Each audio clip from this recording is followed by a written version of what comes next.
Bueno, mis queridos amigos, este es el taller 9, taller 9 del cuarto nivel, taller 9 del cuarto nivel. Vamos a ver, cuando yo era pequeño, y discúlpenme que hable en primera persona porque siempre tengo que traspasarles mis experiencias para que más o menos ustedes aquilaten lo que les quiero decir, ¿no?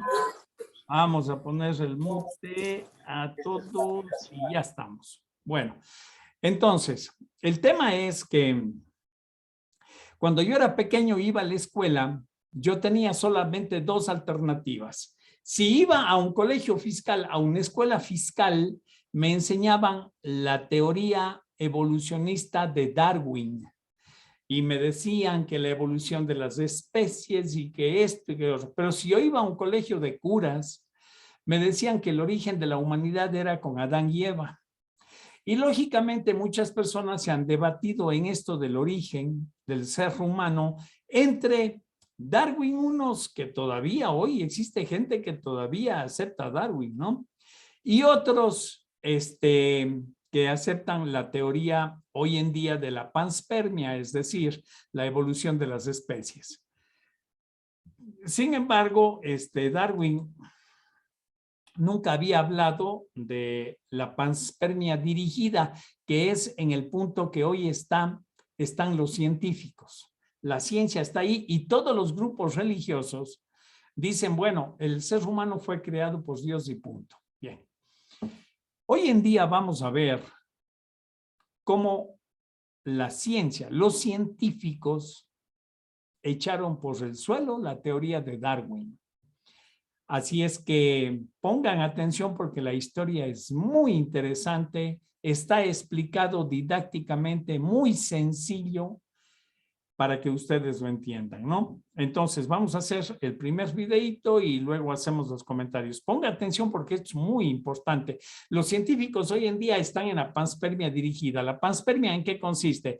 En que un asteroide por ahí soltó fragmentos aquí en este planeta y esos fragmentos tenían los 4 elementos condicionantes de la vida, como así es y es verdad.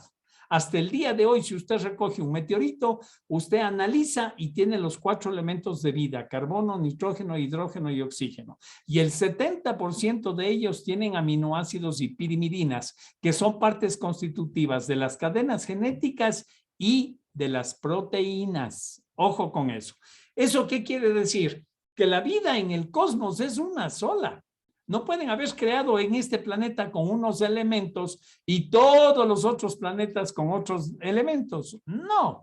Cuando las circunstancias físicas y químicas gravitan en todo el cosmos de la misma manera, con pequeñas diferencias en ciertos elementos químicos, pero al final la misma materia.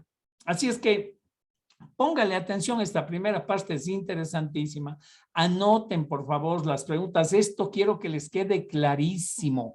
Por favor, esto les tiene que quedar muy claro, porque esto no es cuestión de creer, esto es cuestión de entender. Así es que pongan atención, por favor, ¿ya? Bien. Aquí vamos. Entonces, a ver.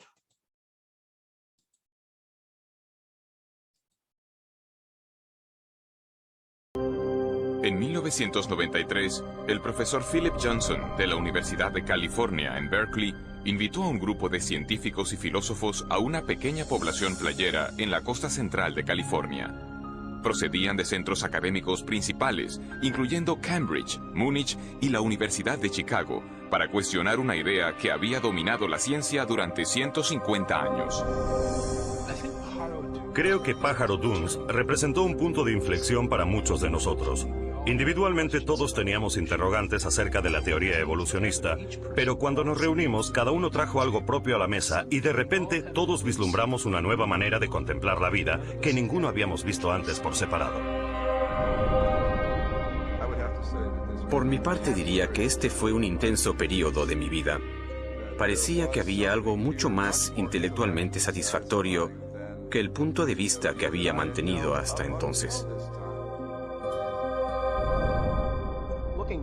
En retrospectiva, creo que esto me motivó para examinar la evidencia y ver a dónde yo creía que conducía. Vi que esto era más grande que cualquier persona o disciplina. y fue el inicio de una comunidad de científicos dispuestos a afrontar el misterio fundamental del origen de la vida.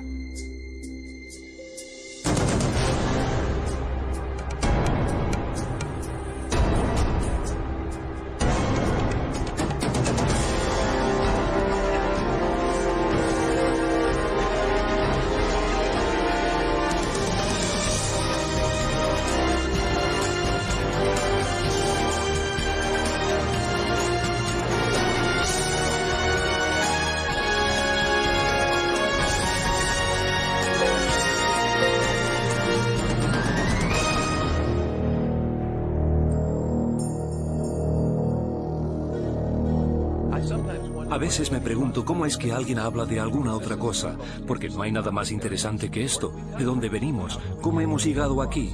¿Qué nos trajo a la existencia? ¿Cuál es nuestra relación con la realidad como un todo?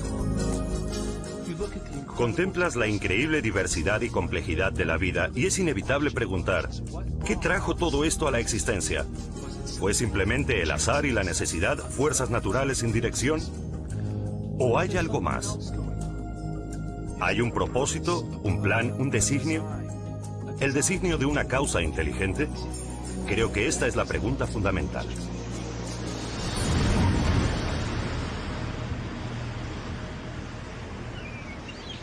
Los científicos de Pájaro Dunes emprendieron un nuevo examen del misterio del origen de la vida, porque cada uno tenía dudas acerca de las ideas evolucionistas generalmente aceptadas. Entre ellos, el bioquímico Michael Behe cuestionaba cómo unos procesos naturales habrían ensamblado las intrincadas estructuras de las células vivas. Dean Kenyon era un biólogo evolucionista que ya no creía que la química, por sí sola, pudiera explicar el origen de la vida en la Tierra. Y Stephen Meyer, Paul Nelson y William Dembski buscaban un nuevo enfoque que pudiera explicar el origen de la información genética codificada en los organismos vivos. Estos científicos y filósofos comenzaron a formular una alternativa a la teoría central de la biología moderna, teoría surgida de la mente de un naturalista británico llamado Charles Darwin.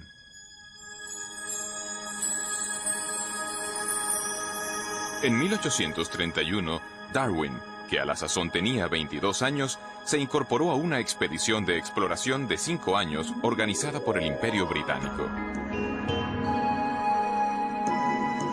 Zarpó de Inglaterra en la goleta HMS Beagle, navegó alrededor del extremo sur de América del Sur. Luego se dirigió rumbo al norte, hacia una cadena de islas volcánicas en el Pacífico, las Islas Galápagos.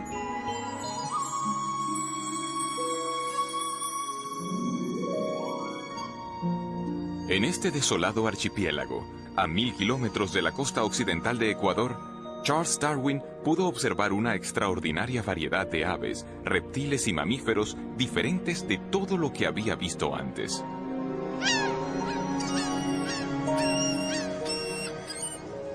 Durante más de un mes, Darwin estudió la vida vegetal y animal, tomó abundantes notas y recogió especímenes. Luego, partió para no volver jamás. Durante 25 años, desarrolló una teoría que explicaba el origen de las diversas formas de vida sobre la Tierra. En 1859, Darwin publicó un libro titulado Sobre el origen de las especies. Su impacto sobre la ciencia y a la larga sobre toda la cultura occidental fue espectacular. Darwin argumentó que toda la vida era producto de unas fuerzas naturales sin dirección alguna, el tiempo, el azar y un proceso que él designó como selección natural.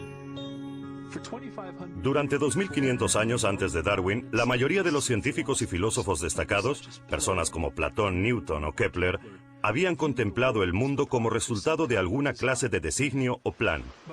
Pero con la idea de la selección natural de Darwin, se da un giro radical y se pone en movimiento un verdadero cambio en la filosofía científica. Darwin no fue el primer científico en proponer una teoría de la evolución, pero sí fue el primero en proponer un mecanismo naturalista plausible que podía producir un cambio biológico a lo largo de inmensos periodos de tiempo. Para comprender cómo actúa la selección natural, consideremos las poblaciones de pinzones que Darwin encontró en las Islas Galápagos. 13 especies de pinzones habitan en las Islas Galápagos y varían sutilmente por lo que respecta a tamaño corporal y a la forma del pico. Darwin volvió a Inglaterra con 9 especies diferentes de estos pájaros. Según la teoría darwinista contemporánea, las diferencias en los tamaños y en las formas de los picos de los pájaros son el resultado directo de la selección natural. Un ejemplo que se cita a menudo es el de especies de pinzones granívoros.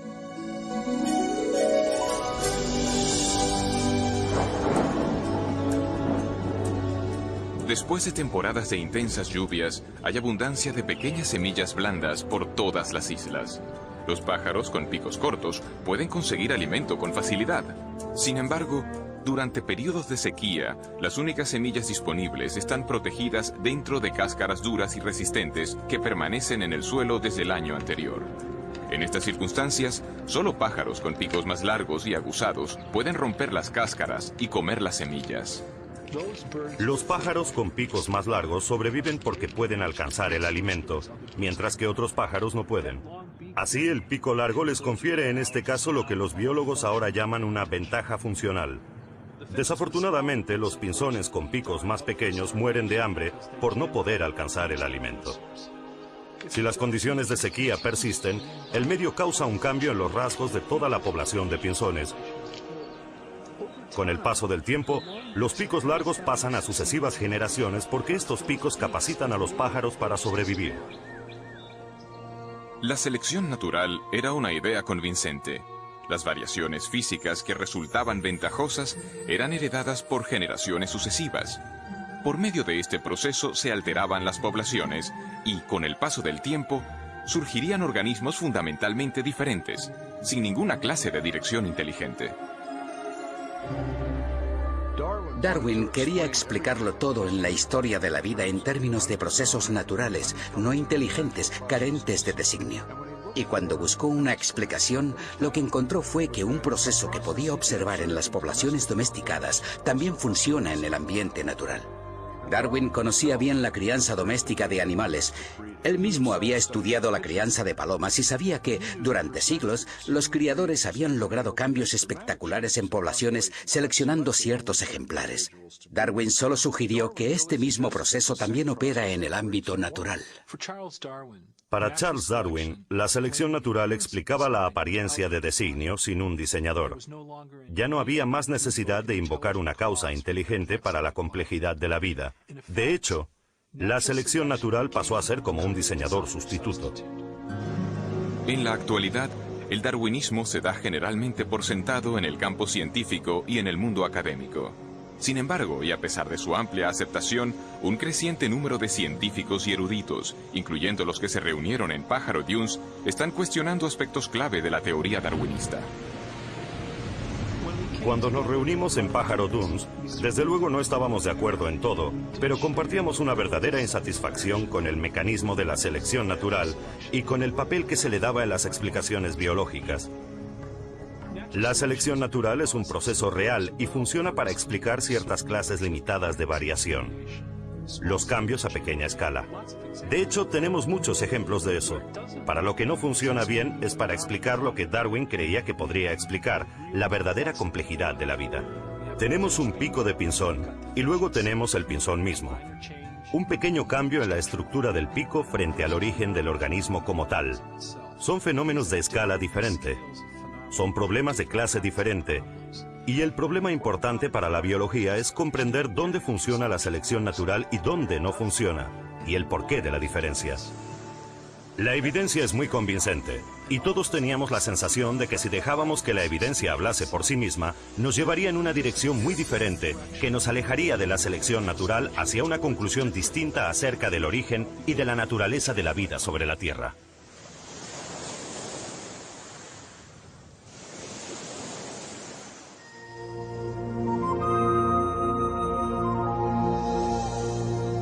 La selección natural actúa solo aprovechando pequeñas variaciones sucesivas. Nunca puede hacer un gran salto repentino, sino que ha de avanzar por pasos cortos y seguros, aunque lentos.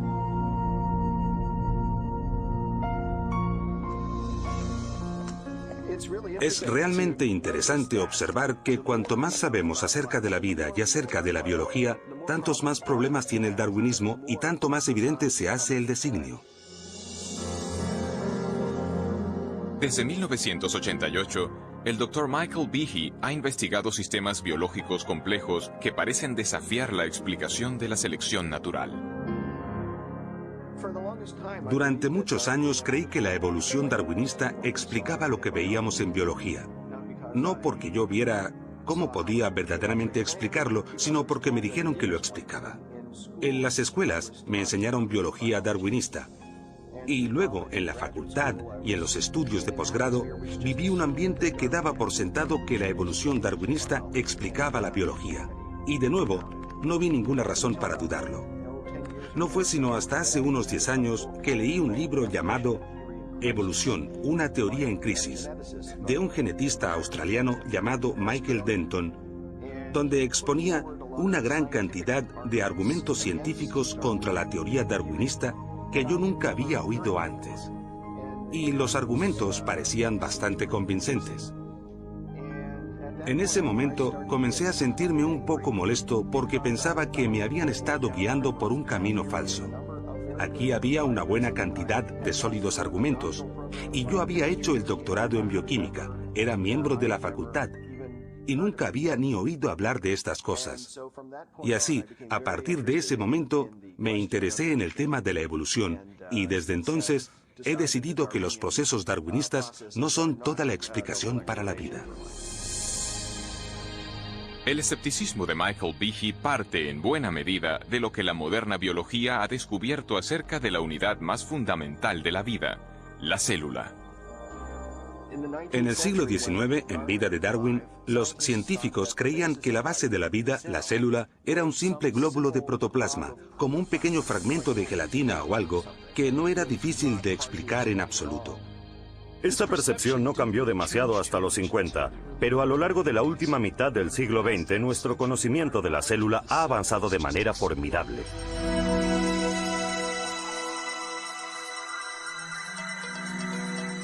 En la actualidad, los potentes instrumentales revelan unos complejos mundos microscópicos. Mundos tan diminutos que un solo dedal lleno de un cultivo líquido puede contener más de 4.000 millones de bacterias unicelulares. Cada una de ellas repleta de circuitos, instrucciones de ensamblaje y máquinas miniaturizadas, de tal complejidad que Charles Darwin jamás pudo haberse imaginado. En la misma base de la vida, donde las moléculas y las células realizan su función, hemos descubierto máquinas, literalmente máquinas moleculares. Hay diminutos camiones moleculares que transportan suministros de una parte a otra de la célula. Hay máquinas que capturan la energía de la luz solar y la transforman en energía utilizable. Hay tantas máquinas moleculares en el cuerpo humano como funciones realiza. De modo que cuando uno piensa en el oído, la vista, el olfato, el gusto, el tacto, la coagulación de la sangre, la acción respiratoria, la respuesta inmunológica, todo esto exige una multitud de máquinas. Cuando contemplamos estas máquinas nos preguntamos ¿de dónde vienen? Y la respuesta rutinaria, la evolución darwinista, desde mi punto de vista, es sumamente inadecuada. A principios de los 90, en una serie de conferencias científicas, Behe comenzó a compartir sus dudas acerca de la capacidad de la selección natural para construir máquinas moleculares complejas. Una de las máquinas en particular le atrajo la atención. Recuerdo la primera vez que miré un libro de texto de bioquímica y vi un dibujo de algo que se llamaba el flagelo bacteriano, con todas sus piezas en toda su gloria. Tenía una región de propulsión y codo, el eje rotor y el motor. Y contemplé aquello y me dije, esto es un motor fuera de borda, esto ha sido diseñado, esto no es un ensamblaje de piezas al azar. La reacción de Behe no fue sorprendente, porque cada uno de los motores moleculares que impulsan a las bacterias en el seno de un líquido depende de un sistema de piezas mecánicas intrincadamente dispuestas. Estas piezas aparecen claras cuando se amplían porciones de una célula 50.000 veces.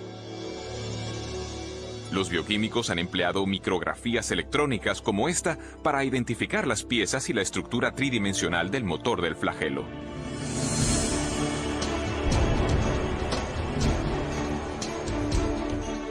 Con esta investigación han desvelado una maravilla de ingeniería a escala miniaturizada. Howard Berg, de Harvard, lo ha designado como la máquina más eficiente del universo. Algunas de estas máquinas giran a 100.000 revoluciones por minuto y tienen una conexión fija con un mecanismo transductor o detector de señales que recibe información del medio en que se encuentra. E incluso cuando están girando a esta velocidad, pueden detenerse en seco. Solo necesitan un cuarto de vuelta para detenerse y cambiar el sentido de giro y comenzar a girar a 100.000 revoluciones en la otra dirección. Y lo mismo que los motores fuera de borda, tiene una gran cantidad de piezas que son imprescindibles para su funcionamiento. El flagelo bacteriano, 2 marchas, adelante y atrás, con refrigeración por agua, movido por energía fotónica, tiene un estator, un rotor, una articulación en U, un eje propulsor y una hélice, y funcionan como estas piezas de maquinaria. No es por comodidad que les damos estos nombres, es que estas son verdaderamente sus funciones. Desde su descubrimiento, los científicos han tratado de comprender cómo la selección natural podría producir un motor giratorio. Hasta ahora no han sido capaces de ofrecer ninguna explicación darwinista detallada. Para ver por qué, debemos comprender una característica de las máquinas moleculares que se conoce como complejidad irreducible. La complejidad irreducible es un término acuñado por Michael Behe en su descripción de estas máquinas moleculares. Básicamente lo que enuncia es que se tiene una multiplicidad de piezas para la composición de cualquier organela o sistema dado dentro de una célula, todas ellas necesarias para la función. Es decir, si se elimina una pieza, el sistema pierde su función. La idea de la complejidad irreducible se puede ilustrar mediante una conocida máquina no biológica, una ratonera. La ratonera está compuesta de 5 piezas fundamentales: un gatillo en el que se pone el cebo, un muelle potente, una delgada varilla doblada conocida como martillo, una barra retenedora para asegurar el martillo en su lugar y una base sobre la que se monta todo el sistema. Si falta cualquiera de estas piezas o es defectuosa, el mecanismo no funcionará. Han de estar presentes simultáneamente todos los componentes de este sistema irreduciblemente complejo para que la máquina cumpla su función: atrapar ratones.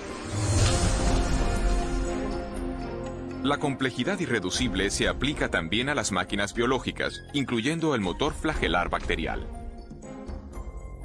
En total hay alrededor de 40 piezas proteínicas diferentes que son necesarias para que esta máquina funcione. Y si falta cualquiera de estas piezas, entonces o bien obtendremos un flagelo que no funciona debido a que le falta el codo o el eje de transmisión o lo que sea, o bien ni siquiera se montará dentro de la célula. En términos evolutivos, tenemos que poder explicar cómo se puede construir este sistema de forma gradual cuando no hay función hasta que se tienen todas estas piezas en su sitio.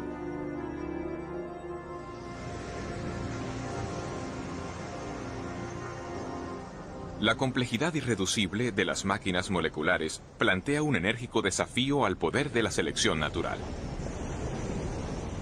Según la teoría de Darwin, incluso las estructuras biológicas muy complejas, como un ojo, un oído o un corazón, pueden construirse gradualmente a lo largo del tiempo en pequeños incrementos.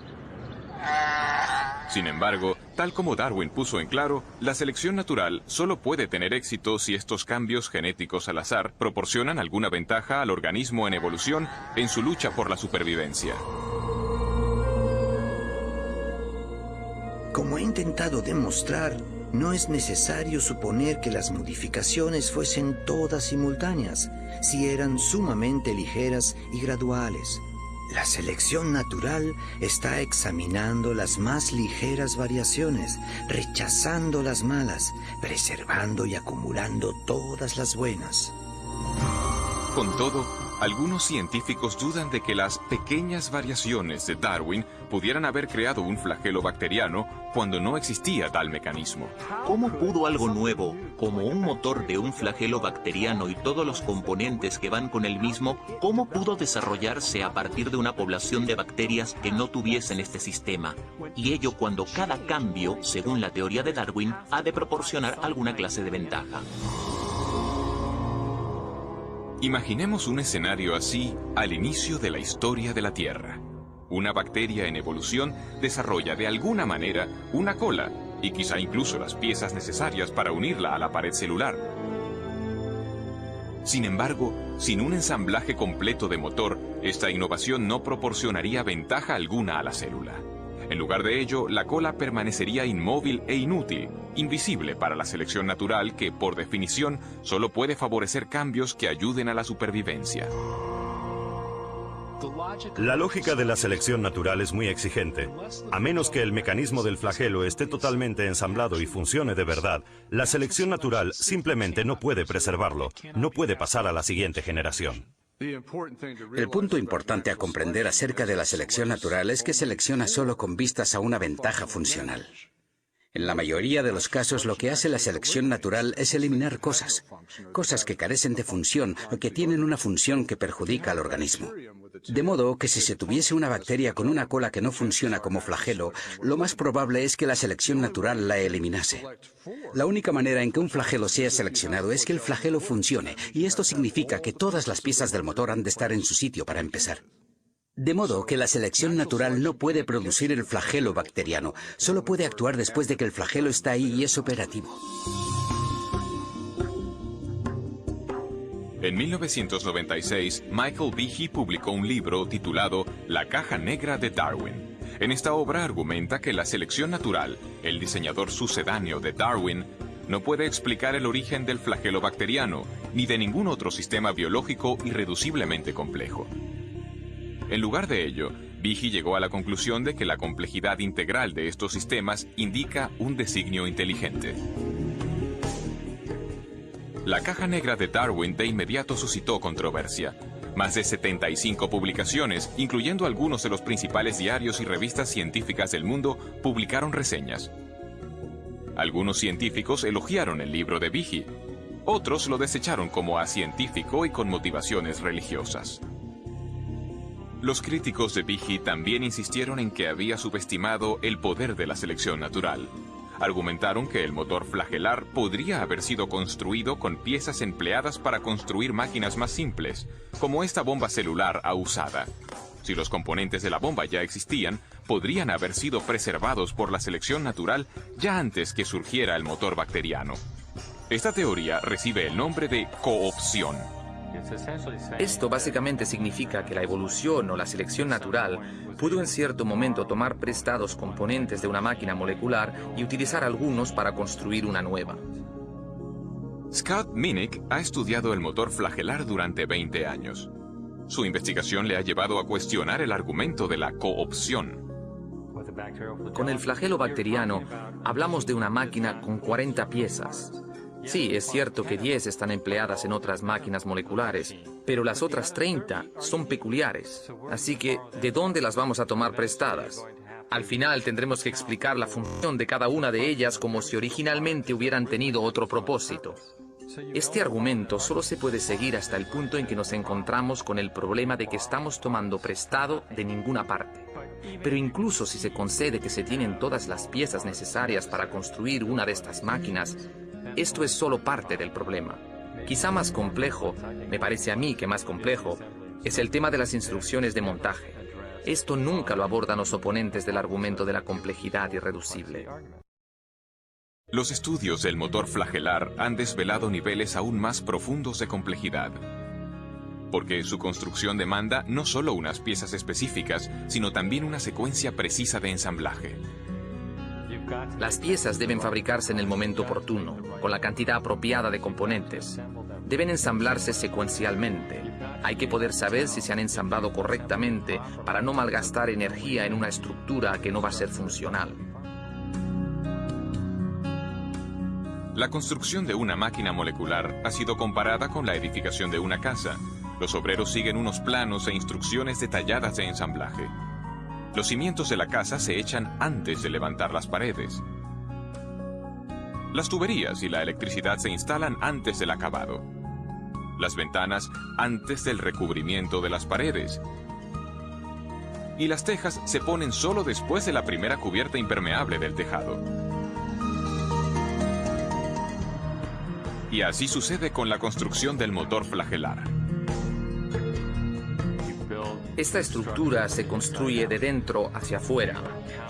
Se cuenta la cantidad de componentes en una estructura anular de un estator y cuando esto queda ensamblado, se recibe una realimentación que dice, vale, no más de este componente. Se añade el eje, se añade un anillo, se añade otro eje y cuando la articulación en U ha llegado a un cierto tamaño y a un cierto grado de curvatura, esto se cierra y luego empiezan a añadirse los componentes para el propulsor. Todos estos componentes se ensamblan en una secuencia precisa, tal como se hace con el edificio. La construcción correcta del motor requiere un complejo sistema de máquinas que coordinen el temporizado de las instrucciones de montaje. Pero, ¿cómo puede la selección natural construir un sistema así? El argumento de la coopción no explica lo que vemos aquí. Para poder construir el mecanismo del flagelo o decenas de miles de otros mecanismos semejantes en la célula, son necesarias otras máquinas que regulen el ensamblaje de estas estructuras, y estas máquinas precisan de otras máquinas para su ensamblaje. Solo que falte una de estas piezas o que esté donde no le corresponde, el motor no funcionará. De modo que el sistema para ensamblar el motor flagelar es por sí mismo irreduciblemente complejo. De hecho, lo que tenemos aquí es complejidad irreducible en cascada. Sabemos mucho acerca del flagelo bacteriano. Todavía tenemos mucho que aprender, pero sabemos mucho acerca de él. Y no hay explicación acerca de cómo esta compleja máquina molecular fue jamás producida por un mecanismo darwinista. Hace 150 años, los científicos no tenían conocimiento de las máquinas moleculares de complejidad irreducible. Sin embargo, Charles Darwin consideró la dificultad de que sistemas como estos podrían plantear a su teoría. Si pudiera demostrarse que existió un órgano complejo que no se formó por numerosas y ligeras modificaciones sucesivas, mi teoría fracasaría por completo.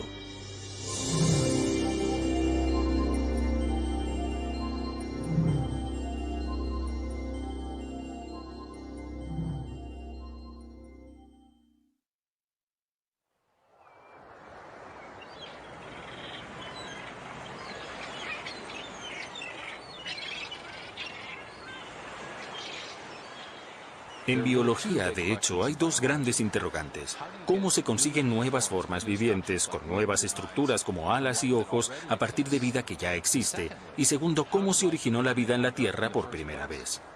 Hoy sabemos que Darwin pasó la mayor parte de su vida formulando una respuesta a la primera pregunta.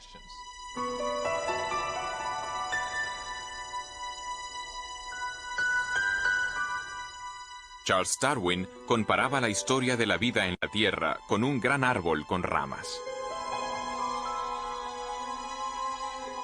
La base del árbol representaba la primera célula viviente, y las ramas eran nuevas formas de vida más complejas que habían evolucionado a partir del primer organismo primitivo. Darwin intentaba explicar cómo se habían originado las ramas del árbol de la vida. Intentaba mostrar cómo la selección natural pudo haber modificado los organismos existentes para producir la gran diversidad de vida vegetal y animal que llena hoy la Tierra.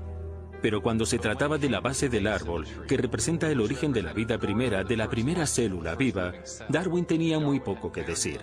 De hecho, en el origen de las especies ni siquiera trató la cuestión de cómo la vida pudo haberse originado de la materia no viviente. Las únicas pistas que tenemos de las opiniones de Darwin acerca de esta cuestión aparecen en una carta que envió a un colega llamado Joseph Hooker.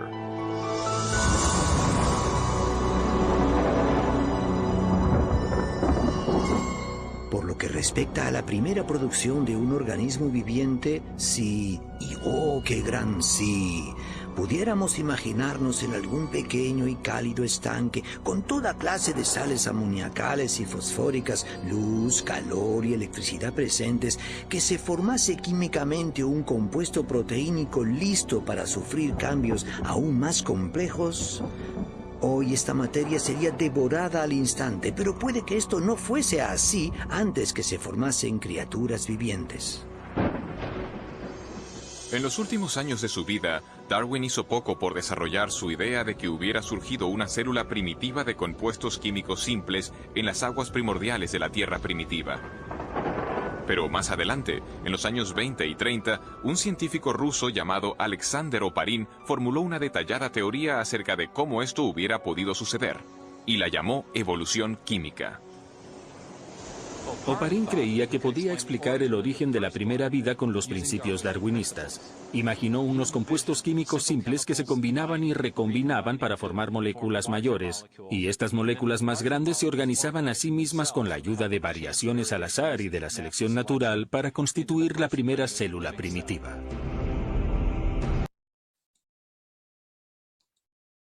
Bueno,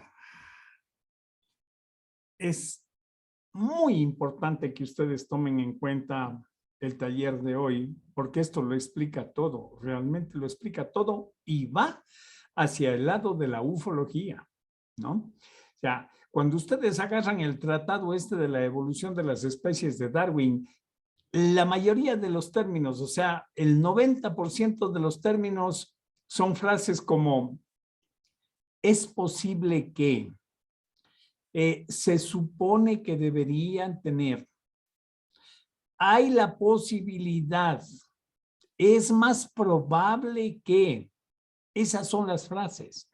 Entonces ahí lo que denota es un titubeo.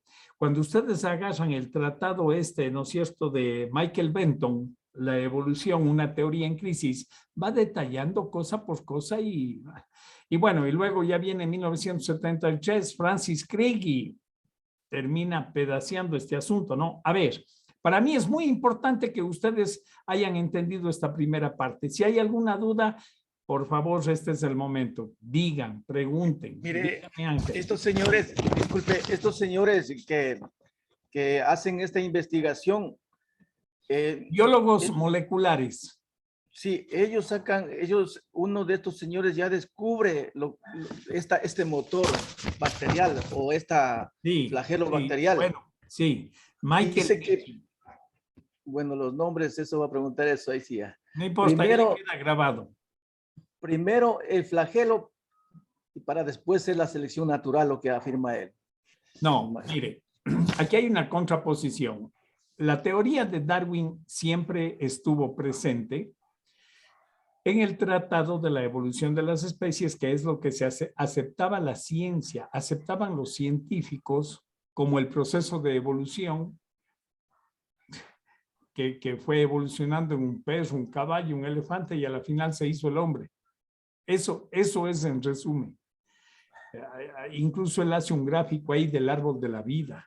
Por aquí pone conchas, por acá pájaros, por acá esto, y a la final, por ahí, por coincidencia, nació el hombre. O sea, esto está bien para hace 200, 300 años pensar de esta manera, ¿no?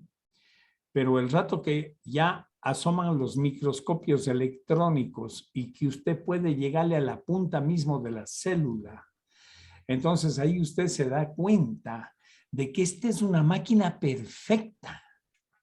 Cada célula es una máquina perfecta. Tiene varios motorcitos trabajando, cada célula tiene varios motorcitos trabajando. Ese motorcito se llama flagelo bacteriano, el motorcito, ¿no es cierto? Son varios. Cada motorcito, por eso dices un motor fuera de bolsa, cada motorcito gira revoluciones. ¿Sabe lo que es revoluciones, no es cierto? Por minuto, 100,000. Y en un momento dado, cada 4 o 5 minutos, se para y gira para el otro lado. Y luego se para y gira para el otro lado. Es una máquina perfecta, con engranajes, con varias piezas. ¿Por qué se llama complejidad irreducible? Porque no puede faltar ni una sola pieza de ese motorcito. Por eso le ponen el ejemplo de la trampa de la ratonera, ¿no? O sea, si un elemento falta, ya no funciona el sistema. ¿Ve? Entonces, esta es una máquina perfecta. ¿Ya?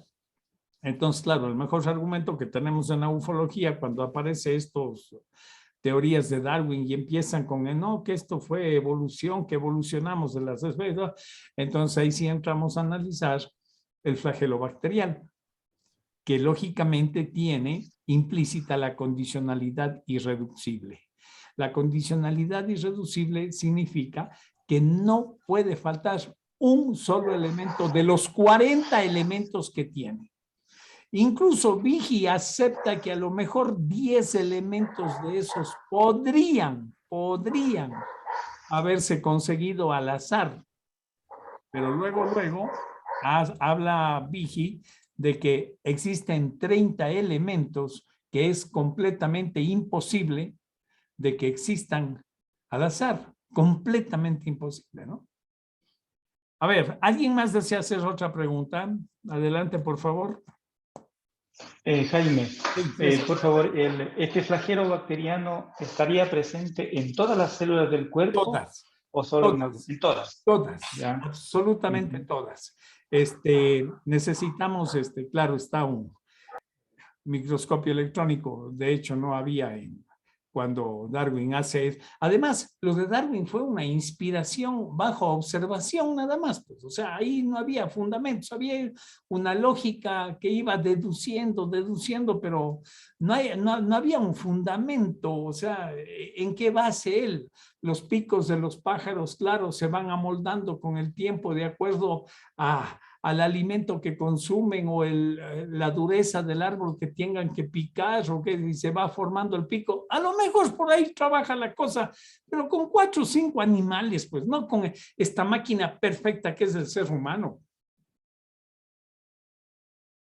Ya, a ver, ¿alguna otra preguntita? Yo quiero que esto les quede claro. Si no les queda claro, me preguntan, o si no, bueno, si no quieren preguntar ahora y luego están revisando, me escriben el correo, pero eso tiene que quedar clarísimo. Vamos con la segunda parte. Chéquenle, pónganle atención que es muy importante, mis queridos amigos.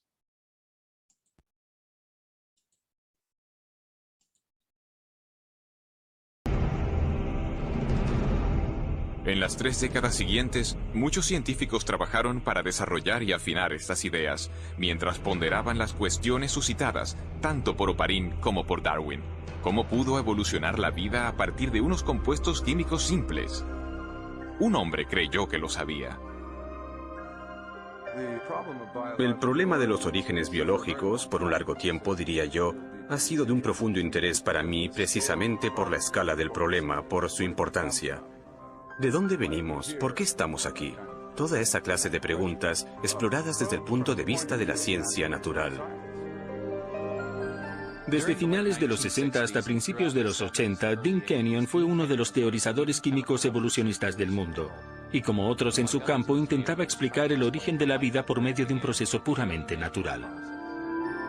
En 1969, Kenyon fue coautor de un importante libro sobre el origen de la vida.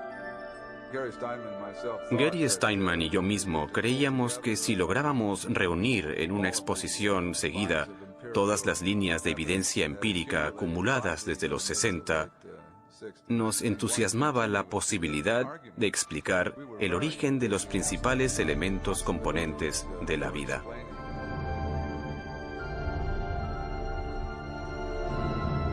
A pesar de su optimismo, Kenyon se enfrentaba con un problema importante.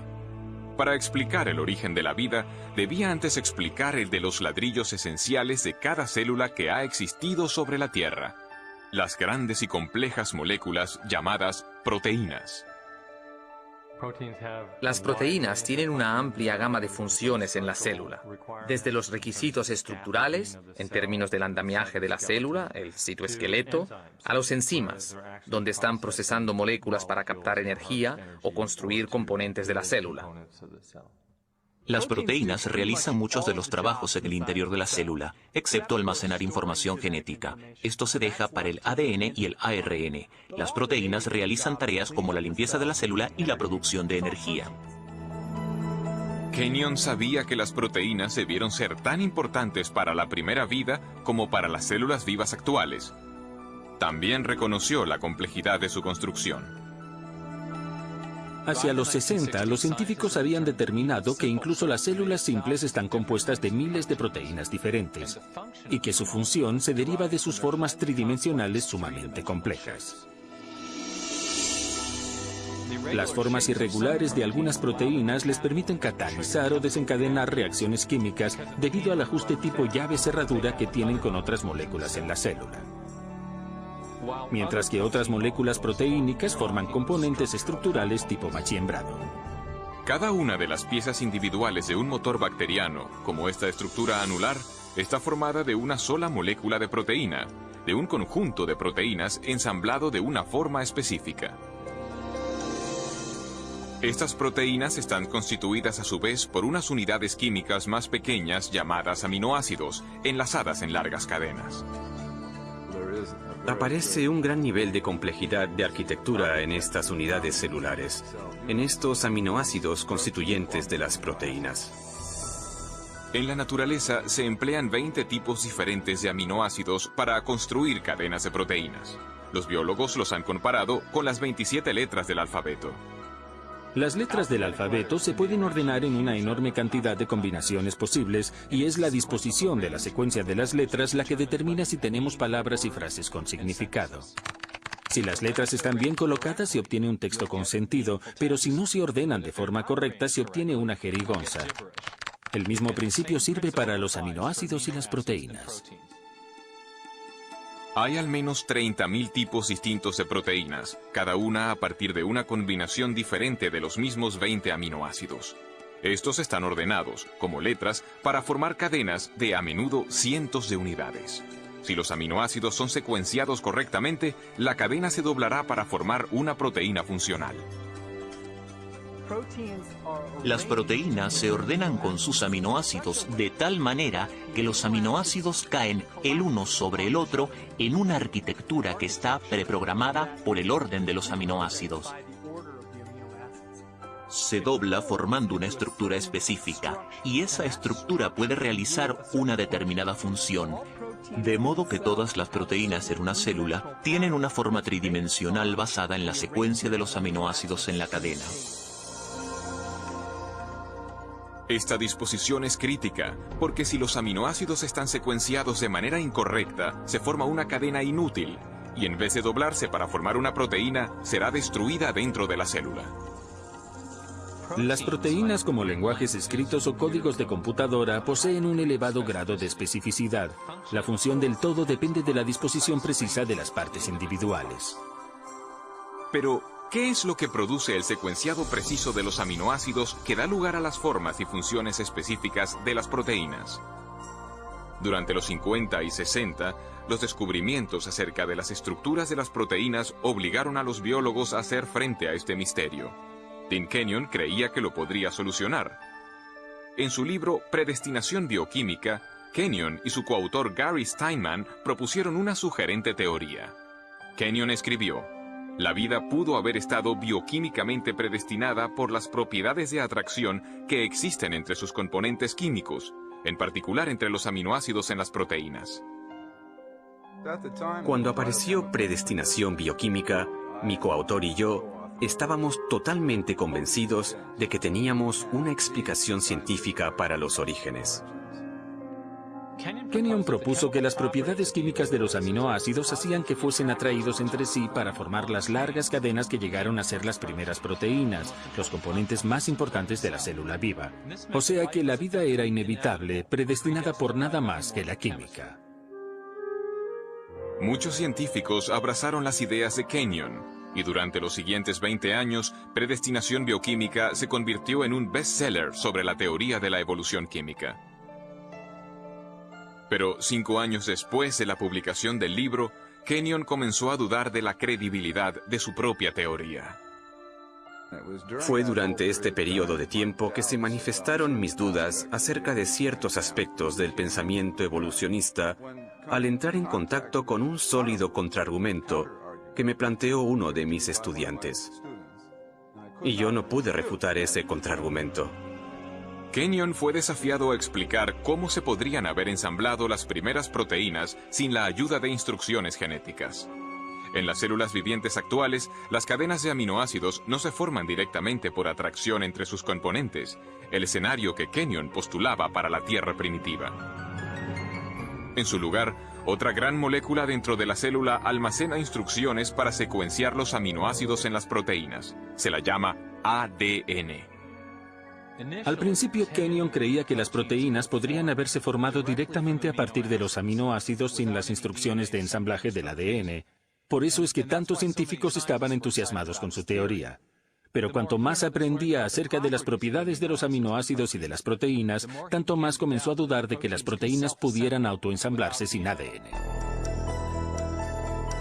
En el ADN, Kenyon se encontró con una molécula con una propiedad que no podía explicar mediante procesos naturales, porque encerrada con seguridad dentro de su estructura de doble hélice, existe abundante información, en forma de compuestos químicos con una secuencia precisa representada por las letras A, C, T, G.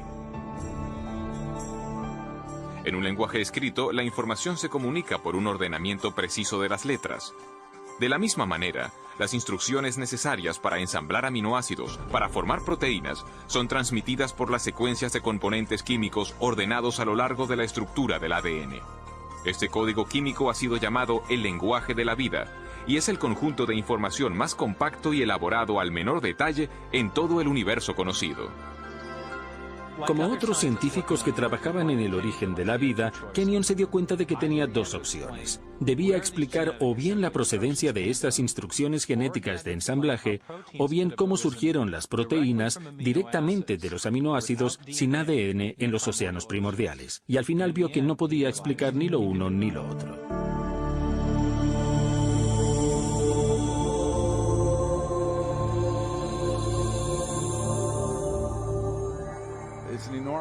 Es un enorme problema cómo hubiera podido reunirse en un diminuto volumen submicroscópico del océano primitivo todos los cientos de diferentes componentes moleculares que se necesitarían para establecer un ciclo de autorreplicación.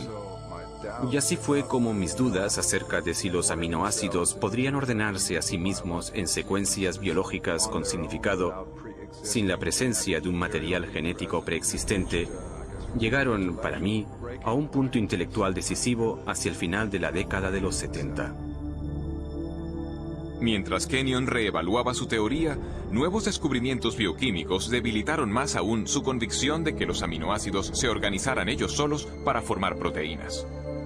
Cuanto más efectuaba mis propios estudios, incluyendo un periodo en el Centro de Investigaciones Ames de la NASA, tanto más evidente se hacía que había múltiples dificultades con la explicación de la evolución química. Y el posterior trabajo experimental demostró que los aminoácidos no tienen la capacidad de ordenarse a sí mismos para formar ninguna secuencia biológica con significado. Enfrentado a crecientes dificultades con su propia teoría y a un creciente cuerpo de datos científicos acerca de la importancia del ADN, Kenyon se vio forzado a hacer frente a la absoluta necesidad de la información genética. Cada vez más pensaba en la alternativa que se presentaba en la crítica y en el enorme problema que todos los que trabajamos en este campo habíamos descuidado de afrontar, el problema del origen de la información genética misma. Entonces tuve que reexaminar toda mi posición tocante a los orígenes. Para Dean Kenyon, un nuevo interrogante llegó a ser el foco de su investigación en búsqueda del origen de la vida. ¿Cuál era la fuente de la información biológica en el ADN? Si se podía llegar al origen de los mensajes codificados dentro de la maquinaria viviente, entonces habríamos dado con algo intelectualmente mucho más satisfactorio que esta teoría de evolución química. Kenyon se daba cuenta de que las alternativas se iban reduciendo. Para la década de los 70, la mayoría de los investigadores rechazaba la idea de que la información necesaria para construir la primera célula se produjera por el mero azar.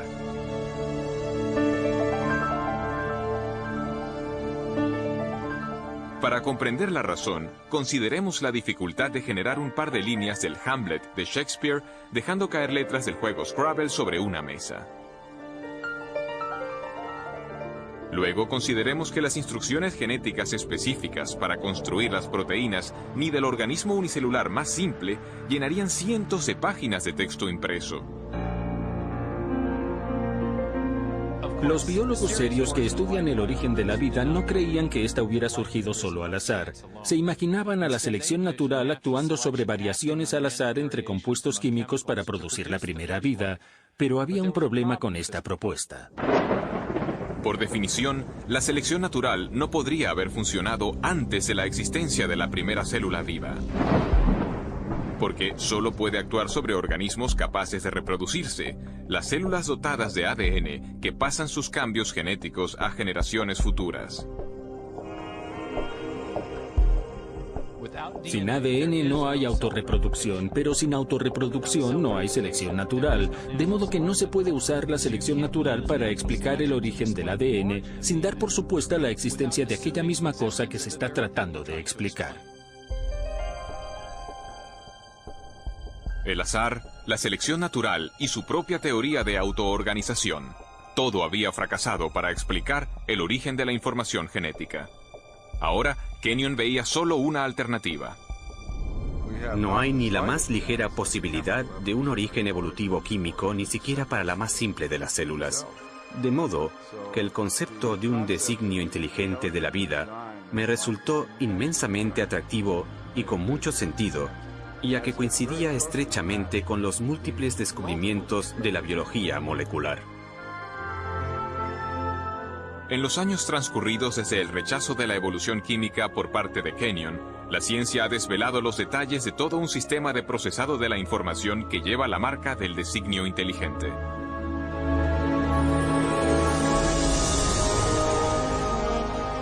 Con animación por computadora podemos entrar en la célula para ver este asombroso sistema en acción.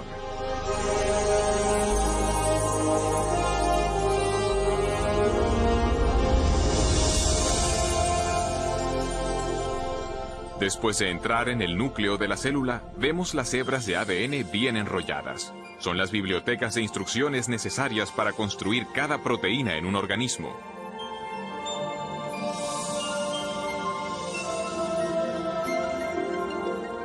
En un proceso conocido como transcripción, una máquina molecular desenrolla primero una sección de la hélice del ADN para exponer las instrucciones genéticas necesarias para ensamblar una molécula específica de proteína. Otra máquina copia luego estas instrucciones para formar una molécula llamada ARN mensajero.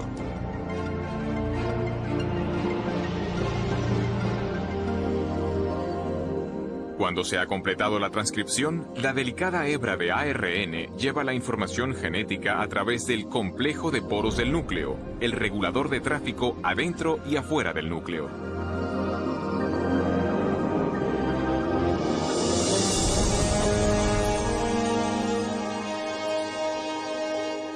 La hebra de ARN mensajero se dirige a una fábrica molecular en dos partes llamada ribosoma. Después de fijarse con seguridad, comienza el proceso de traducción.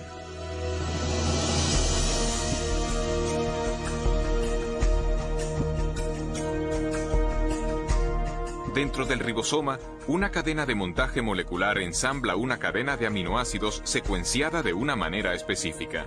Estos aminoácidos son transportados desde otras partes de la célula y luego son ensamblados en cadenas a menudo de cientos de unidades de longitud. Su orden de secuencia determina la clase de proteína manufacturada.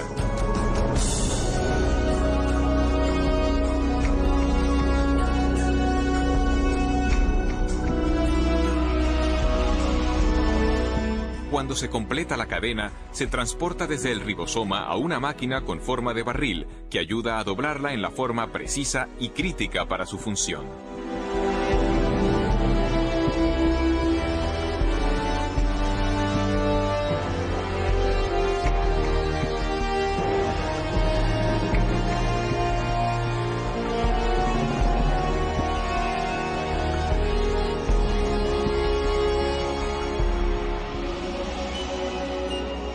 Después que la cadena queda doblada como proteína, es liberada y conducida por otra máquina molecular al lugar exacto donde se la necesita.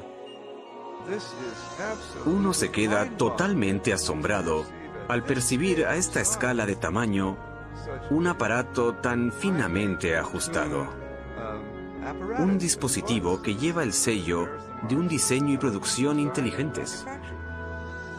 Y tenemos los detalles de un inmenso y complejo ámbito molecular de procesado de información genética. Y es precisamente en este nuevo campo de la genética molecular que vemos la evidencia más convincente de designio en la Tierra.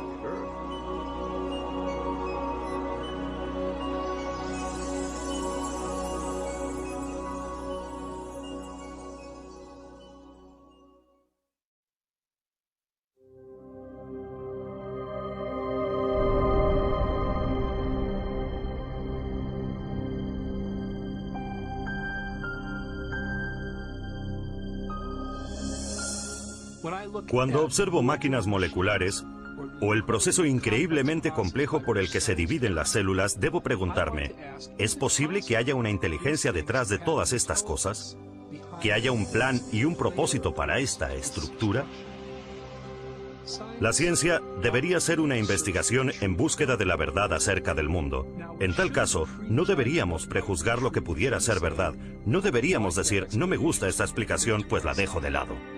Más bien, cuando topamos con un enigma de la naturaleza, deberíamos aplicarle todas las posibles causas que lo pudieran explicar. Uno de los problemas que tengo con la teoría de la evolución es que excluye artificialmente un tipo de causa incluso antes de que la evidencia haya tenido la posibilidad de hablar, y la causa que se excluye es la inteligencia. Desde finales del siglo XIX, desde la época de Darwin, de hecho en parte debido a la obra de Darwin, El origen de las especies, los científicos llegaron a aceptar una definición de ciencia que excluye la posibilidad del designio como explicación científica. Y esta convención tiene un nombre, se llama naturalismo metodológico. Y significa sencillamente que si uno va a ser científico, debe limitarse a explicaciones que recurran solo a causas naturales. No se puede invocar a la inteligencia como causa. Y sin embargo, constantemente deducimos la presencia de inteligencia. Es parte de nuestro razonamiento reconocer los efectos de la inteligencia.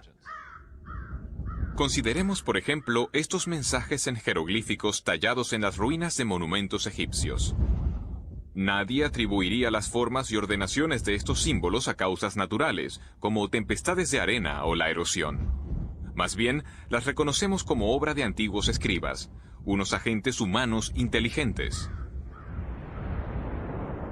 Un razonamiento similar nos lleva a concluir que las misteriosas figuras de piedra de la isla de Pascua no se formaron por la acción del viento y del agua durante largos espacios de tiempo.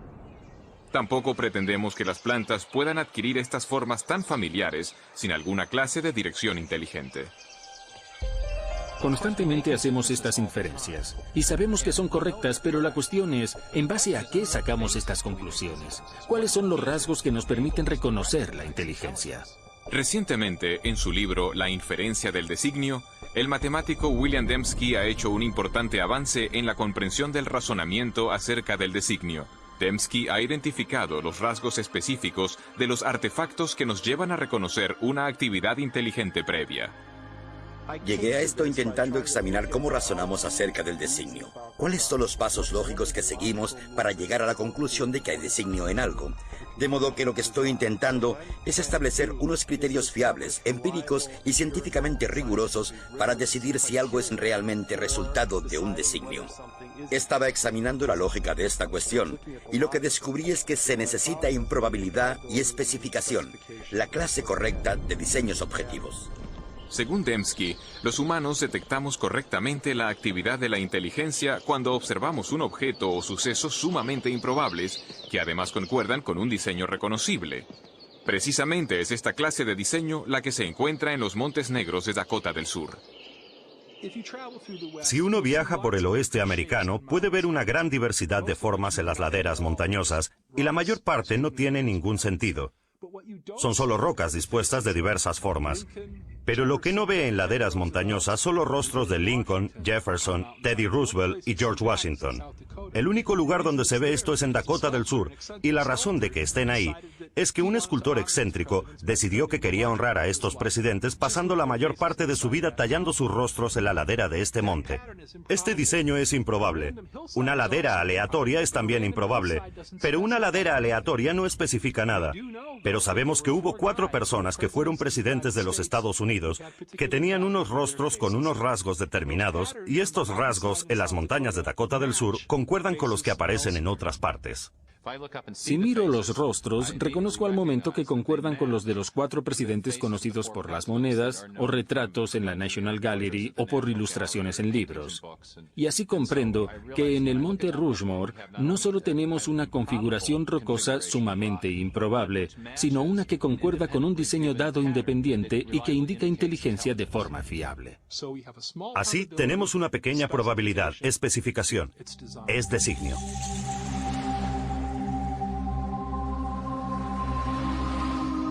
En una playa, otro diseño improbable escrito en la arena ilustra cómo detectamos el designio. Nadie inferiría que este mensaje fue escrito por el movimiento de las mareas. Al contrario, por las características de este diseño, identificamos las palabras como producto de la inteligencia.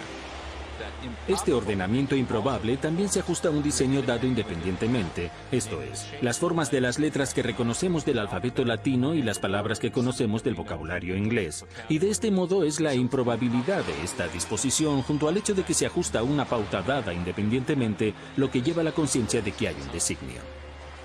Esta ilustración sugiere que los criterios de William Dembski para la detección del designio, una probabilidad pequeña y especificación, son esencialmente equivalentes a información. El tipo de información presente no solo en imágenes, textos escritos y secuencias numéricas, sino también codificada en software y en las ondas radioeléctricas.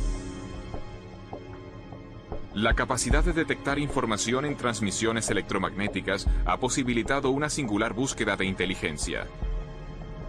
Durante más de 3 décadas, astrónomos del programa SETI, Búsqueda de Inteligencia Extraterrestre, han rastreado señales de radio del espacio exterior para intentar descubrir pautas llenas de información.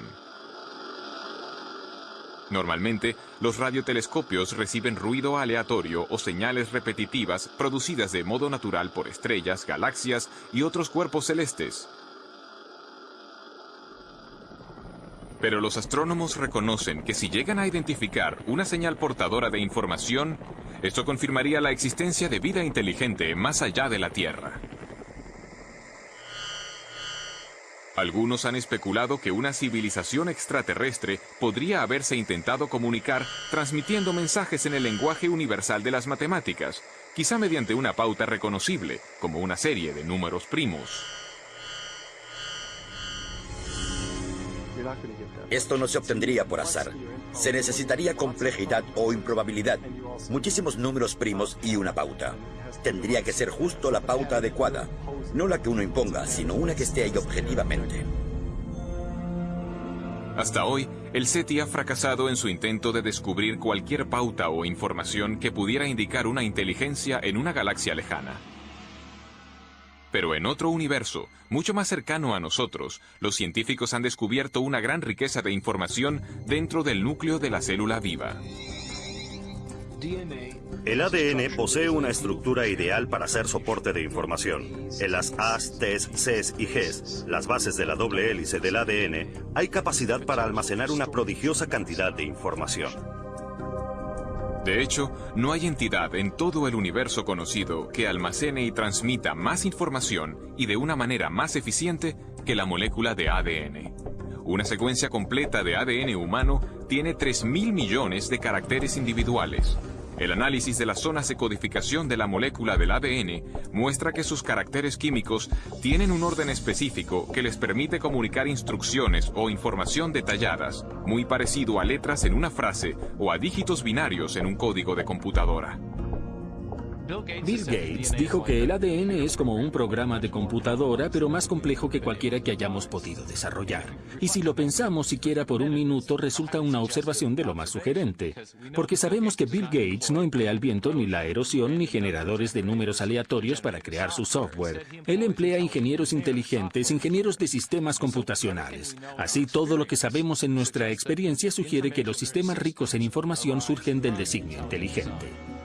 Pero ¿qué hacemos del hecho de que hay información en la vida, en cada célula viva de cada organismo vivo? Este es el misterio fundamental. ¿De dónde procede esta información? Durante los últimos 15 años, el filósofo y científico Stephen Meyer ha estado trabajando para dar respuesta a esta pregunta. Meyer ha desarrollado un argumento para demostrar que el designio inteligente proporciona la mejor explicación para el origen de la información necesaria para construir la primera célula viva. Forma parte de nuestra base de conocimiento que los agentes inteligentes pueden producir sistemas ricos en información. De modo que este argumento no se basa en lo que no sabemos, sino que se basa en lo que sí sabemos acerca de la estructura de causa y efecto del mundo. Hoy en día sabemos que no hay explicación naturalista, que no existe ninguna causa natural que produzca información. Ni la selección natural, ni procesos de autoorganización, ni el puro azar. Pero sí que sabemos de una causa capaz de producir la información, y es la inteligencia. Así que cuando alguien infiere designio por la presencia de información en el ADN, de hecho, está haciendo lo que en las ciencias históricas se denomina una inferencia hacia la mejor explicación.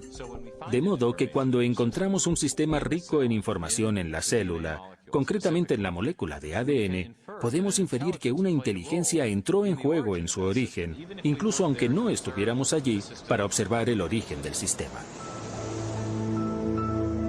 El trabajo de Meyer sobre el origen de la información genética forma ahora parte de un creciente alegato científico en favor del designio, surgido de una reunión de científicos y filósofos en la costa central de California en 1993.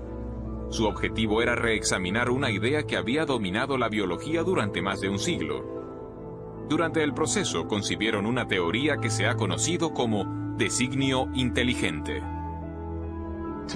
Para mí, la gran promesa del designio es que nos da un nuevo instrumento y una explicación que pertenecen al conjunto de instrumentos de la ciencia.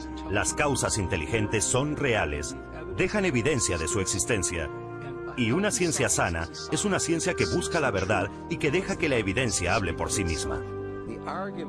El argumento a favor del designio inteligente se basa en una observación de los hechos.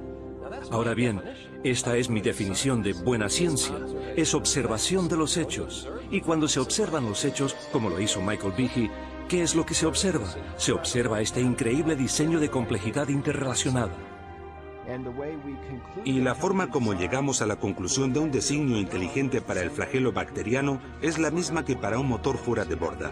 En el fuera de borda vemos cómo las piezas interactúan y sabemos que esto lo hizo alguien. El razonamiento es el mismo para las máquinas biológicas, de modo que la idea del designio inteligente es totalmente científica. Desde luego, puede que tenga implicaciones religiosas, pero no depende de premisas religiosas. Cuando observo la evidencia objetivamente, sin excluir la posibilidad de designio, sencillamente el designio se destaca como la explicación más probable. Y por eso creo que es la correcta. Creo que el designio vuelve a estar sobre la mesa.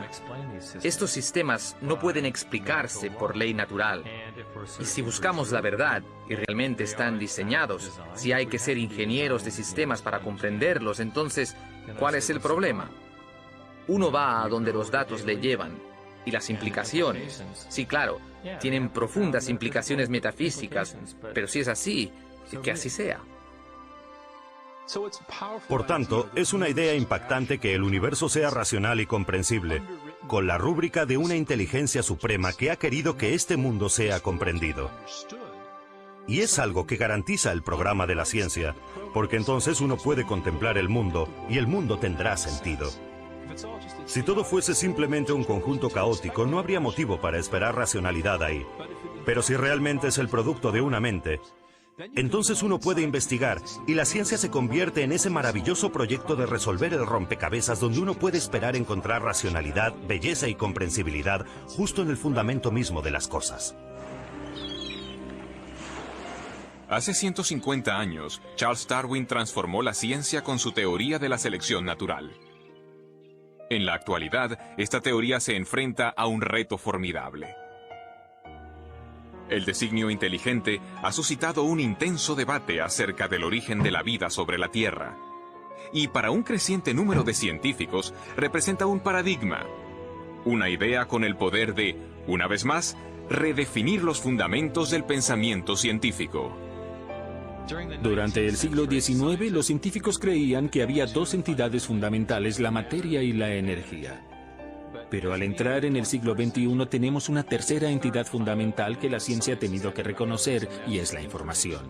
Y con la biología de la edad de la información crece la sospecha de que lo que estamos viendo en la molécula de ADN es realmente un artefacto de la mente, un artefacto de la inteligencia, algo que solo puede explicarse como producto de un designio inteligente.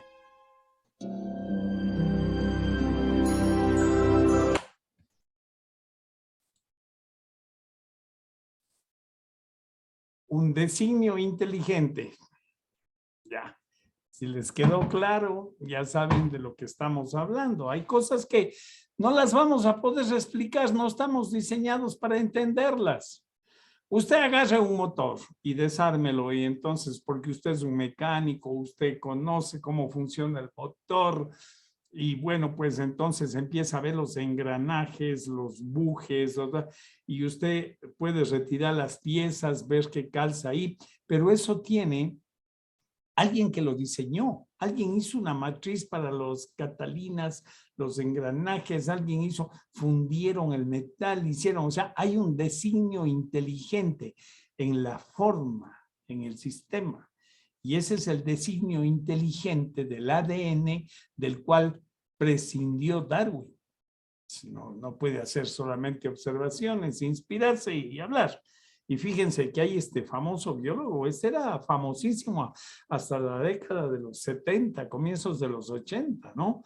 Kenyon, era reconocidísimo, el biólogo molecular de punta, y él tuvo que retroceder y aceptar y decir, bueno, o sea, aquí me estoy equivocando, ¿no? Y está bien. Y esa es cuando usted quiere saber la verdad, tiene que aceptar sus errores, sus errores, quiero decir, ¿no? A ver, amigos, esto es buenísimo, es clarísimo, esto da una buena pauta. Entonces, esto lo que hace es, deja abierta la puerta, ¿verdad?, a la existencia de vida extraterrestre, es decir, la creación de este envase en el que está nuestra energía moviéndose todos los días, tiene un fundamento, tiene una explicación, tiene un concepto, tiene un proyecto universal. ¿Quién está detrás de este proyecto universal? Eso es lo que estamos tratando de entender aquí. ¿Ok? Ahora sí, vamos a ver. Yo les puedo hablar mucho de esto, pero yo prefiero mejor que ustedes hagan preguntas o comentarios. Si no tienen ni preguntas o comentarios, yo les puedo seguir hablando, porque esto del designio inteligente es vital, es muy importante, ¿no? Entonces, yo alguna vez me enfrasqué en una discusión con hay un biólogo aquí que escribió un libro de este poste, por ahí anda, y que es fanático de Darwin, pero como tiene mucho dinero, hicieron un congreso allá en Galápagos. Y bueno, pues la vida me llevó por ahí también y dio esas coincidencias que no existen y lo tuve junto a mí y yo empecé a darle se puso bravísimo, bravísimo. No, que son fantasías. ¿Para qué me pregunta entonces? ¿Para qué me pregunta? Hay gente de esas que se le acercan a usted para hacerle preguntas, pero es más con el ánimo de tratar el asunto, ¿no? No es con una buena intención, pero igual yo estoy receptivo para cualquier pregunta y a mí se me acercan muchas personas. Bueno, en la medida de lo que sé, yo les respondo y les cuestiono, pero les hago las preguntas, ¿no? Explíqueme cómo funciona el flagelo bacterial. Los mata, porque este es como puñalada al corazón para esta gente que todavía existen, ¿ah? Todavía existen estos fanáticos de Darwin. Está bien, Tienen hasta un grupo, tienen una asociación internacional, hacen viajes por todo el mundo y todo eso, profesando el tema de Darwin, ¿no? Bueno. Entonces, disculpe. Adelante. Lo que dice Kenyon, que la evolución química, pero eso ya está descartado. Y ahí viene el doctor Paul, que dice el designio con lo que usted dice, sí, el designio inteligente. Claro, pero alguien también, está detrás de esto. Ya, ahí es el ADN que dice que tiene 3 millones de información, más o menos. 3.300.000, sí. 3.300.000 exactamente, ¿no? Mire, el tema es que el cuerpo humano, nuestro organismo es una máquina perfecta, perfecta. Y si usted ve por ahí personas con dificultades físicas, eso ya tiene otra explicación. Ya hemos hablado, ustedes ya habrán leído a estas alturas el plan de tu alma, y habrán leído el tema de Muchas vidas, muchos maestros de Brian Weiss, donde nos acercamos ya a una explicación de por qué estas personas vienen aquí a este planeta con taras, con taras. ¿A qué se deben esas taras? ¿No? Visto por un religioso de estos sencillitos que andan por ahí, pues Dios es indiferente al dolor humano, ¿no? Porque ellos tienen un concepto de Dios muy pequeñito, ¿no? Pequeñito, Dios de llavero. Entonces, aquí lo que tenemos que entender es que todo responde a un orden perfecto. Pero en el nivel de conciencia en el que nosotros estamos, todos en este planeta, no vamos a entender muchas cosas. No vamos a entender muchas cosas. Tenemos que hacer un voto de humildad y aceptar. ¿Por qué estamos en segundo grado de escuela y ya queremos saber lo que es la púrpura trombocitopénica? No, tranquilo.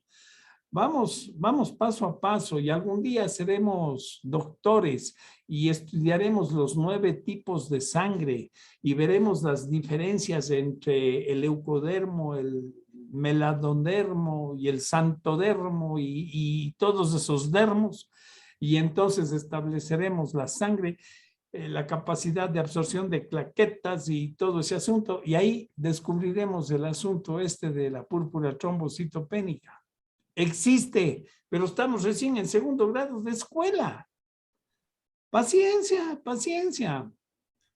Todavía están dando en las escuelas, en las instituciones educativas, todavía dan esto, la teoría de Darwin, todavía no. Está bien, es que, a ver, nosotros somos una especie de, no quiero decir élite, pero somos una especie de, no sé, de personas aparte de todo esto de la pecera, ¿comprende? Porque nosotros no estamos en la pecera. O sea, hay momentos que tenemos que meternos en la pecera, única y exclusivamente. Yo espero que sea por el tema dinero, nada más.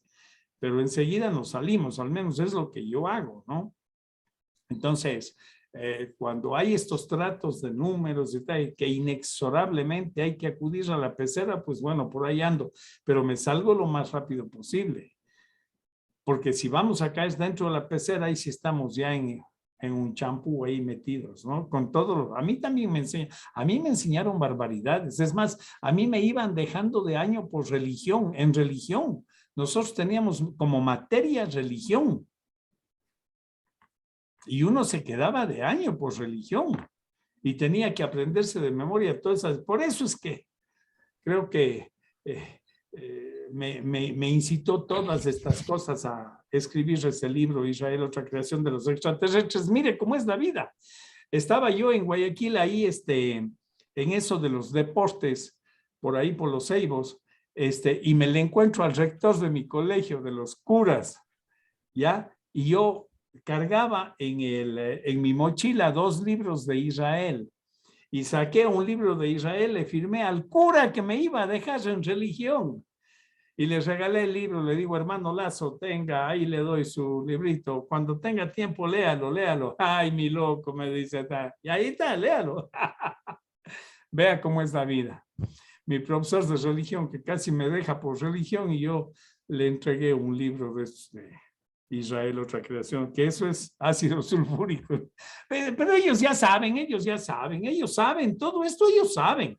Ellos están metidos ahí es por otras razones, por otros factores. Hay muchos otros factores. Esa es su zona de confort y de ahí no van a salir. Ya tienen la vida arreglada. Bueno, a ver, ¿alguna otra preguntita? ¿Algún comentario? Yo les sugiero que vean y vuelvan a ver. Sí. Díganme, adelante. Estimado Jaime, una consultita, una pregunta, por favor. El designio intelectual es aplicable para las células y estaríamos indicando que también esto se aplica para las semillas. Para todo. Porque, a ver, le voy a decir un equivalente de lo que ellos llaman designio inteligente. Le voy a decir el equivalente en mi mente de lo que ellos dicen designio inteligente. Dios. ¿Ya? Ese es. No tenemos otra explicación. O sea, ¿a dónde podemos llegar? No tenemos otra explicación. ¿Quién lo hizo? ¿Cómo lo hizo? Bueno, algún día lo sabremos. Estamos en un nivel de conciencia donde no lo vamos a entender. El designio inteligente, ese es el plan de Dios, el plan divino, el proyecto universal, parte de. Es que nosotros tenemos que entender que en este plano de 3 dimensiones, la perfección no existe. Usted no va a encontrar nada perfecto. Lo único perfecto que usted va a encontrar en este tema es la construcción genética del cuerpo humano. Es lo único. ¿Por qué? Porque nosotros no lo hemos construido. ¿Ya? Entonces, si usted tiene una tara, una deficiencia, no es culpa suya, digo, en la parte netamente del hardware, de la parte física, porque usted fue producto de la construcción de sus padres, ¿comprende? Y a su vez sus padres, de sus abuelos, y así sucesivamente. Ahora, que usted está habitando ese cuerpo, eso ya tiene otra explicación, ya lo hemos hablado. Así es que si usted quiere ponerle otro nombre para que se entienda más claro a este término que usan los científicos de designio inteligente, Dios. ¿Ya? Pero con D minúscula. Y no vamos a entender. A mí me da cosa a veces porque, vea, hay estos científicos tosudos, ¿no? Así que se obsesionan por tonteras, se obsesionan, así como hay gente obsesionada por el fútbol, ¿ya? Bueno, así mismo es verdad. Y entonces estaba obsesionado, creo que era en el cosmos, el tema de los ricitos de oro, ¿no? Que tiene que ver con el acercamiento de los planetas al Sol, que tiene que estar en una distancia exacta para que exista la vida, pero la vida como nosotros conocemos, ¿no? Y entonces se me acercan y me empiezan a cuestionar. Yo les doy respuestas sencillas, simples. Todo esto tiene mucha profundidad, pero no vamos a entrar en clase de genética aquí con ustedes. No, vamos con lo esencial. Lo esencial, ya. El resto que lo expliquen los científicos, para eso son científicos. Nosotros somos ufólogos.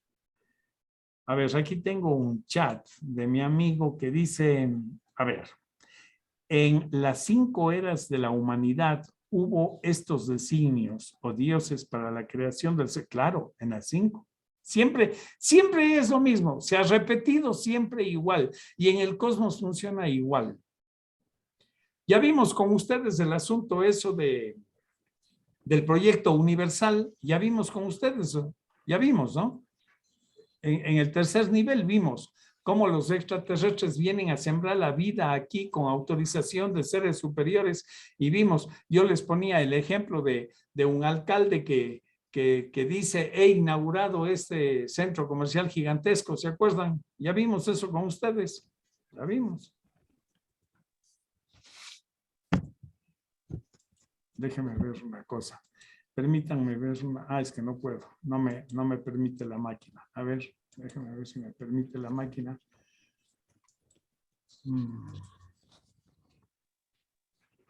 Ya. No, sí, pues. Bueno.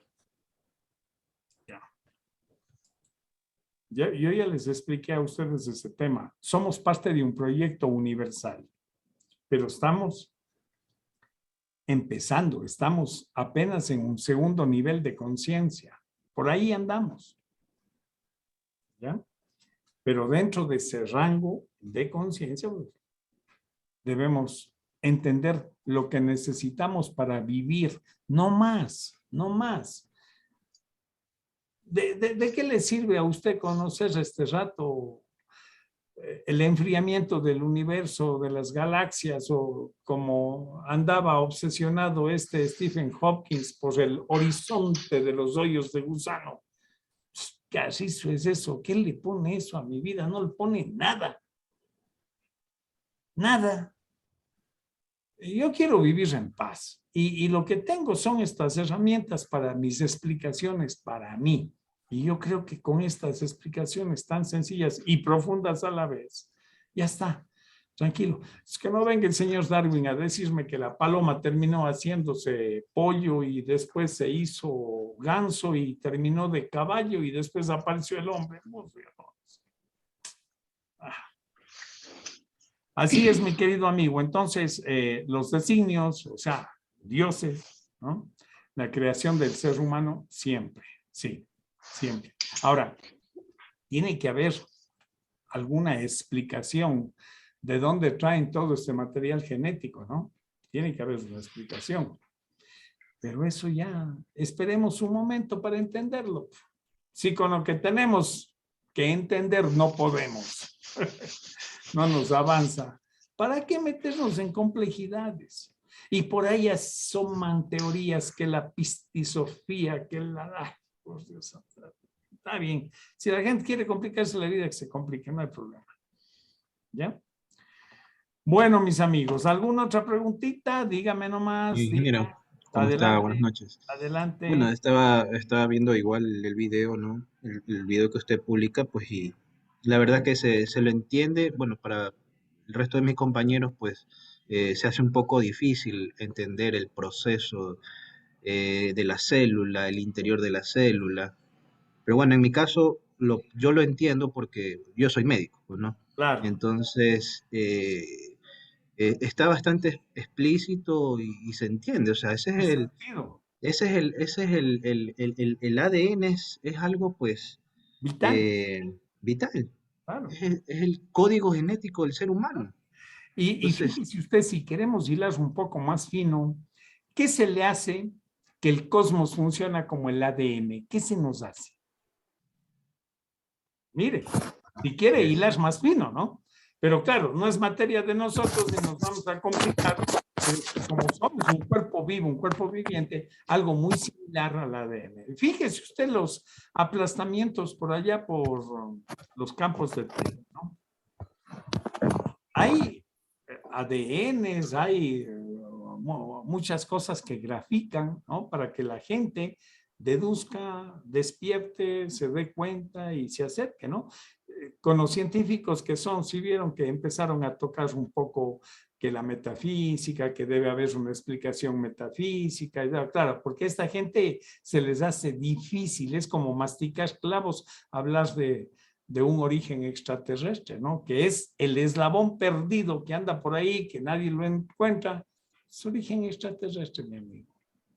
Claro, y lo que se ha visto también, ingeniero, en un video que en algún momento usted también lo puso en YouTube, estaban haciendo la explicación del ADN terrestre con el extraterrestre. Claro, eso es en Bolton, ¿no? Claro. Ajá, sí, claro. Entonces hay, no sé, casi no hay mucha diferencia, ¿no? Pero o sea, ADN al fin y al cabo.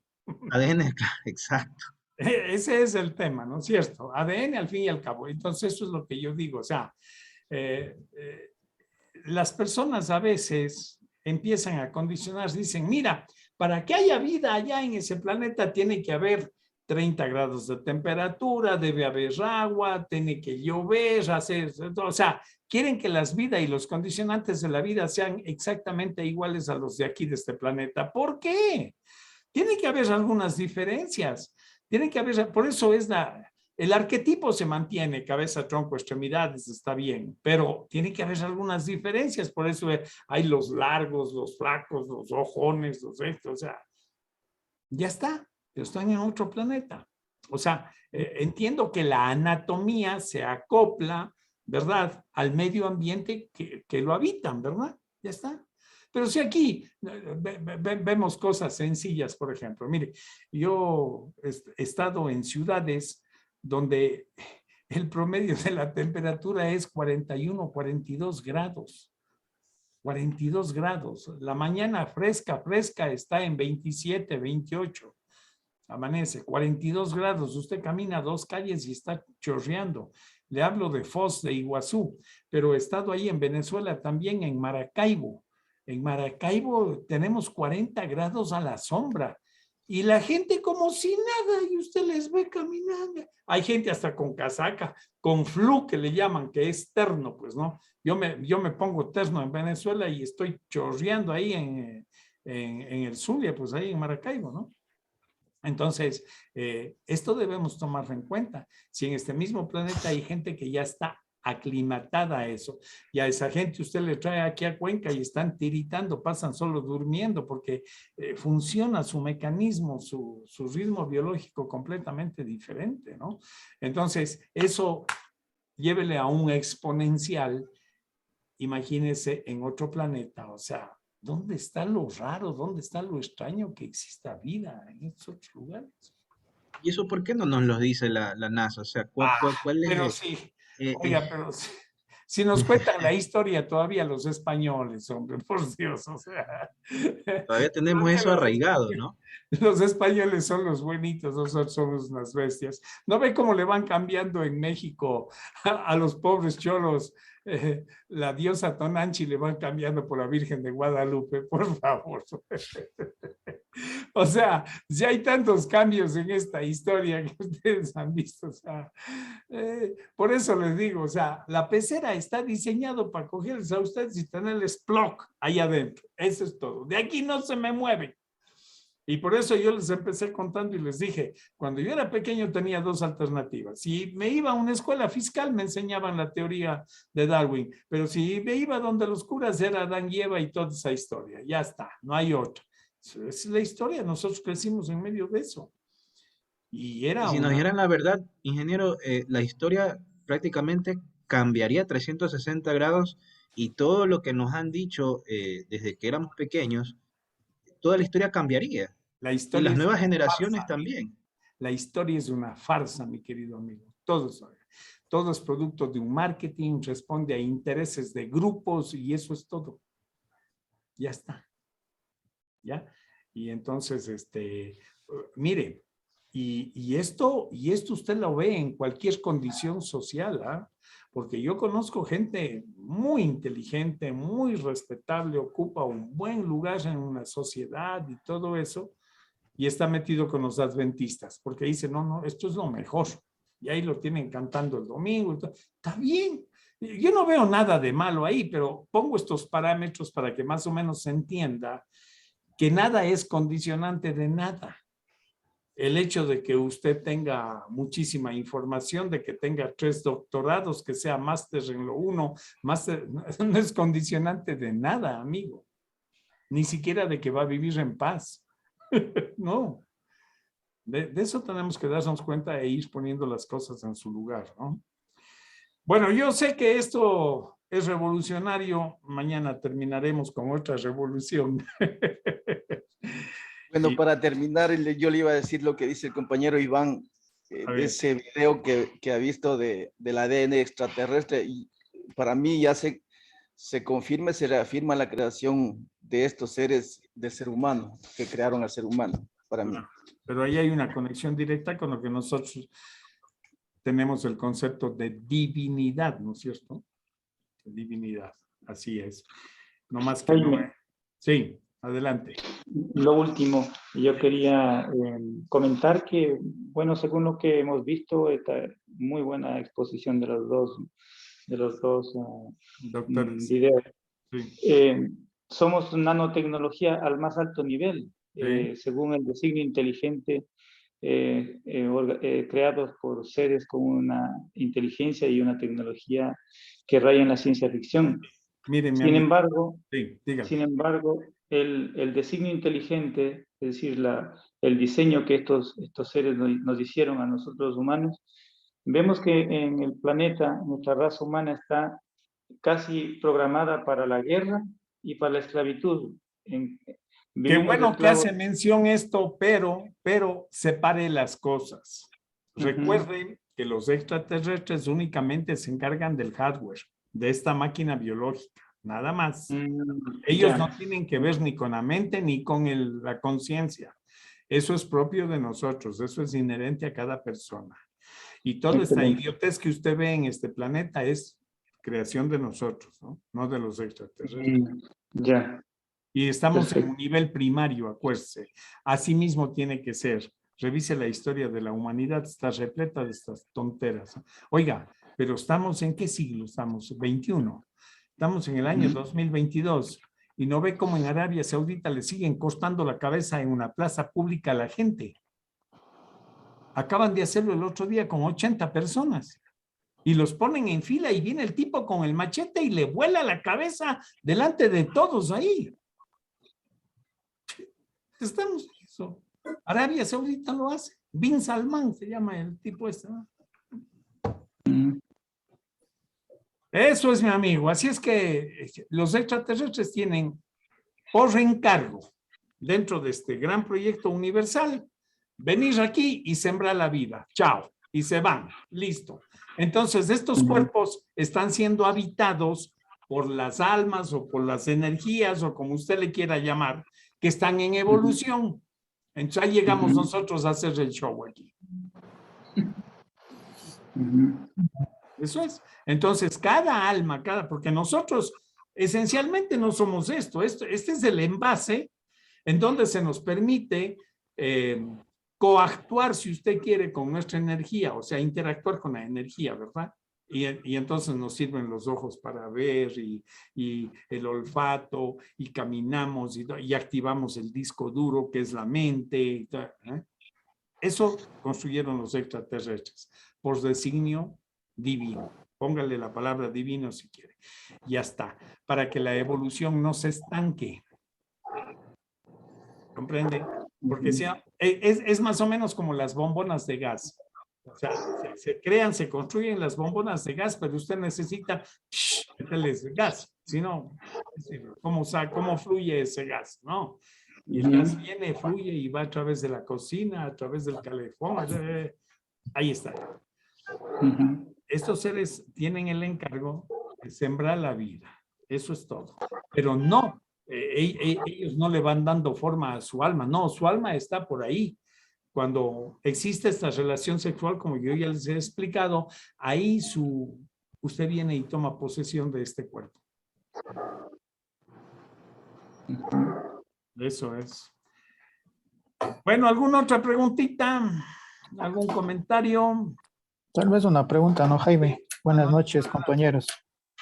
Esos seres nos dan la vida por encargo divino, como tal lo entiendo. Sin embargo, también tengo ahí una pregunta. Nosotros también nos pueden limitar estos seres de pronto, podernos tener contacto directo con los espíritus.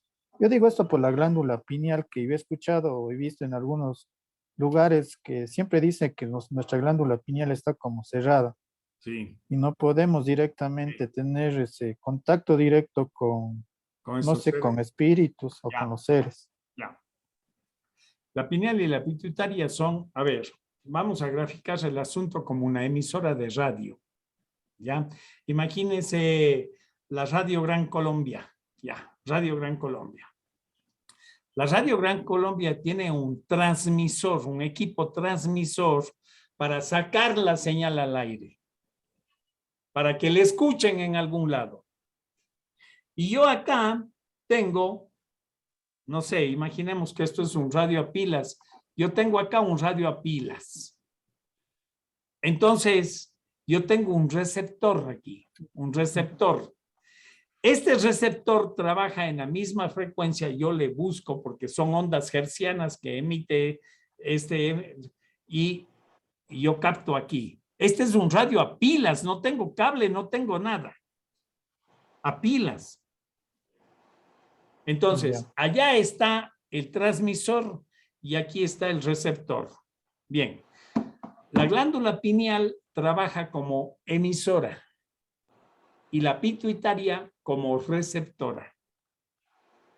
¿Está claro hasta ahí? Sí. Son dos glándulas, ¿no? Que interactúan. La una es como emisora, la otra como receptora. Entonces, esto es como una pasa, como una ciruela pasa que está detrás de la silla turca. Entonces, ¿cómo usted puede activar eso? Yo les he dicho a ustedes una manera de activar eso parándose de cabeza. ¿Por qué? Porque cuando usted se para de cabeza, irriga sanguíneamente todo su cráneo. ¿Comprende? Todo lo que está aquí lo irriga sanguíneamente. Y entonces ahí hay un efecto que los que hacen pepas y músculos en el gimnasio le llaman bombing, ¿ya? Entonces empieza la sangre que bombea el corazón, empieza a hacer presión sobre estas glándulas. ¿Comprende? Lentamente, eso sí, no es. Entonces, usted al cabo de unos 2, 3 meses que se ha estado parando de cabeza, el tiempo que resista, al cabo de 2, 3 meses, usted empieza a ver a la gente con un halo sobre la cabeza, con una luz. Es que estoy... Laura. Claro, el aura. Usted dice, coño, ¿qué me está pasando? Voy a ir al oftalmólogo. No, es que usted ya está despertando esa facultad. ¿Ve? Entonces usted empieza a ver el aura. Entonces, claro, los metafísicos y gente que anda por ahí, o sea, usted está trabajando igual que la cámara Kirchner, ¿ya? Sino que la cámara Kirchner es más exacta, más precisa, ¿no? Entonces, estos seres, digo, los extraterrestres tienen tan desarrolladas estas facultades que usted no le puede mentir, por ejemplo, porque si usted le miente aquí, en su frente está un color rojo, diciendo, alerta, alerta, estoy mintiendo. Entonces ellos saben que usted le está mintiendo, ¿comprende? Entonces yo lo que sí creo, de alguna manera, ellos tienen que fijarse en el aura de algunas personas para hacer el contacto. Es lo que me imagino. A pesar de que tengo amigos por ahí que han sido borrachosos toda la vida y igual se les han aparecido, ¿no?